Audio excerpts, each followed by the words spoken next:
భీష్ముడు జీవితాంతం బ్రహ్మచారిగా ఉంటాను అని చేసిన ప్రతిజ్ఞ శంతనునికి తెలుస్తుంది. శంతనుడు భీష్ముడిని ప్రేమతో ఆలింగనం చేసుకుంటాడు. నీ ప్రతిజ్ఞతో నీవు నా జీవితానికి అర్థం తీసుకొచ్చావు. నేను నీకు ఇచ్ఛామరణం అనే వరం ఇస్తున్నాను. నీవు మరణించాలనుకున్నప్పుడే మరణం నీదాకా వస్తుంది. కావున ఈ వరంతో నీవు ధర్మాన్ని కాపాడే యోధుడిగా మారుతావు అని వరం ఇచ్చిన తరువాత సత్యవతి శంతనుల వివాహం ఏ అడ్డంకి లేకుండా జరుగుతుంది. ఆ ఇద్దరూ హస్తినాపురానికి వచ్చారు. సత్యవతి ఇప్పుడు హస్తినాపురానికి మహారాణి. హస్తినాపురంలో పండగ వాతావరణం ఏర్పడింది. కొంతకాలానికి సత్యవతికి చిత్రంగదుడు జన్మిస్తాడు. కొన్ని సంవత్సరాల తర్వాత విచిత్రవీర్యుడు. కొంతకాలం తర్వాత శాంతనుడు వృద్ధాప్యంలో ప్రశాంతంగా మరణించాడు. సింహాసనం ఖాళీగా ఉంది. భీష్ముడు రాజ్యాన్ని శంతనుని పెద్ద కుమారుడైన చిత్రంగదుడికి అప్పగిస్తాడు. ఒకసారి స్వర్గంలోని చిత్రంగద అనే గంధర్వ యోధుడు నేను తప్ప ఈ పేరుతో ఎవరూ ఉండకూడదు అని మనుష్య రాజైన చిత్రంగదుడికి సవాల్ విసురుతాడు. మనిద్దరం యుద్ధం చేద్దాం, ఎవరు మిగులుతారో వారే చిత్రంగద అని పిలువబడతాడు అని అంటారు. దానికి మనుష్య రాజు చిత్రంగదుడు అంగీకరిస్తాడు. ఇద్దరి మధ్య భయంకరమైన యుద్ధం జరిగింది. ఆ యుద్ధం 3 సంవత్సరాలు సాగిందని మహాభారతం చెప్తుంది. ఆ యుద్ధంలో మనుష్య చిత్రంగదుడు మరణిస్తాడు. హస్తినాపురం మళ్ళీ దుఃఖంలోకి వెళ్ళింది. ఇప్పుడు చిన్న కొడుకైన విచిత్రవీర్యుడు మాత్రమే ఉన్నాడు. కానీ అతను ఆ సమయానికి ఇంకా చిన్న పిల్లోడే. కాబట్టి భీష్ముడు రాజ్యాన్ని తాత్కాలికంగా తన ఆధీనంలో ఉంచి అతన్ని పెద్దవాడయ్యే వరకు రక్షించాడు. విచిత్రవీర్యుడు పెద్దవాడై రాజ్యానికి అభిషిక్తుడవుతాడు. కానీ అతను సుఖభోగాలకు అలవాటు పడి రాజ్యపాలనకి ఆసక్తి చూపడం లేదు. సత్యవతి భీష్ముడి దగ్గరికి వెళ్ళి విచిత్రవీర్యునికి పెళ్లి చేసే బాధ్యత నీదే అని చెప్తుంది. అదే సమయంలో కాశీరాజు తన 3 కుమార్తెలైన అంబ, అంబిక, అంబాలికలకు స్వయంవరం ఏర్పాటు చేశాడు. కానీ కాశీరాజు హస్తినాపురానికి మాత్రం ఆహ్వానం ఇవ్వలేదు. భీష్ముడు కోపంతో స్వయంవరానికి తనే స్వయంగా వెళ్ళాడు.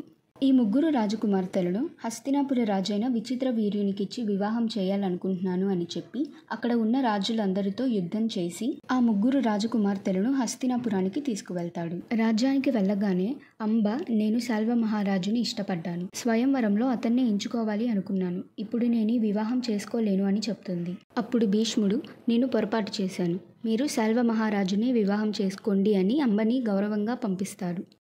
అంబ, అంబిక మరియు విచిత్రవీర్యునికి వివాహం జరుగుతుంది. అంబ శాల్వుని దగ్గరికి వెళ్తుంది. కానీ శాల్వుడు నిన్ను భీష్ముడు గెలుచుకున్నాడు. ఇప్పుడు అతను ఇచ్చే భిక్షలాగా నేను నిన్ను స్వీకరించలేను అని కఠినంగా చెప్తాడు. శాల్వుని మాటలకు బాధపడ్డ అంబ కోపంతో భీష్ముని దగ్గరికి వెళ్తుంది. నీ వల్లే నా జీవితం నాశనమైంది. కాబట్టి నువ్వే నన్ను పెళ్లి చేసుకోవాలి అని అంబ భీష్మునితో అంటుంది. మీకు జరిగిన దానికి నేనెంతో బాధపడుతున్నాను. కానీ నేను బ్రహ్మచర్య వ్రతంలో ఉన్నాను. కనుక నేను మిమ్మల్ని వివాహం చేసుకోలేను అని భీష్ముడు చెప్తాడు. ఎలాగైనా నీ మీద ప్రతీకారం సాధిస్తాను అని అంబ పరశురాముడి దగ్గరికి వెళ్తుంది. మొదట పరశురాముడు భీష్ముడు తప్పు చేయడు అని అంటాడు. కానీ తరువాత అంబ బాధను అర్థం చేసుకొని భీష్ముడి మీద కోపంతో యుద్ధానికి సిద్ధమవుతాడు. భీష్ముడికి పరశురాముడికి 23 రోజుల పాటు యుద్ధం జరుగుతుంది. ఆ యుద్ధంలో ఎవరూ గెలవలేదు, ఎవరూ ఓడిపోలేదు. అంబకి మళ్ళీ నిరాశ మిగిలింది. అప్పుడు అంబ శివునికి ప్రార్థిస్తుంది. శివుడు ప్రత్యక్షమయ్యి వచ్చే జన్మలో నువ్వు శిఖండిగా పుట్టి భీష్ముడి మరణానికి కారణమవుతావు అని వరమిస్తాడు. నేను ఇప్పుడే మరణించి మళ్ళీ పుట్టి భీష్ముడి మీద ప్రతీకారం తీసుకుంటాను అని ఆమె యాగాగ్నిలో దూకి తనను తాను అర్పించుకుంటుంది. ఒక పక్క విచిత్రవీర్యుని ఆరోగ్యం క్రమంగా మరింత క్షీణించిపోతుంది. కొన్ని సంవత్సరాలకి సంతానం లేకుండా మరణిస్తాడు. ఇప్పుడు హస్తినాపురానికి రాజు లేడు. భీష్ముడేమో రాజ్యాధికారాన్ని ఆశించను అని ప్రతిజ్ఞ చేశాడు. కురువంశం అంతరించిపోతుందేమో అని సత్యవతి భయపడింది. అప్పుడే సత్యవతి భీష్ముడిని పిలిచి తన జీవితంలోని పెద్ద రహస్యం చెప్తుంది. నాకు వివాహానికి ముందే ఒక కుమారుడున్నాడు. అతనెవరో కాదు, వ్యాసుడు. పరాశర మహర్షి ఆశీర్వాదంతో ధర్మపరంగా ఆధ్యాత్మిక శక్తితో నాకు వ్యాసుడు జన్మించాడు అని చెప్తుంది.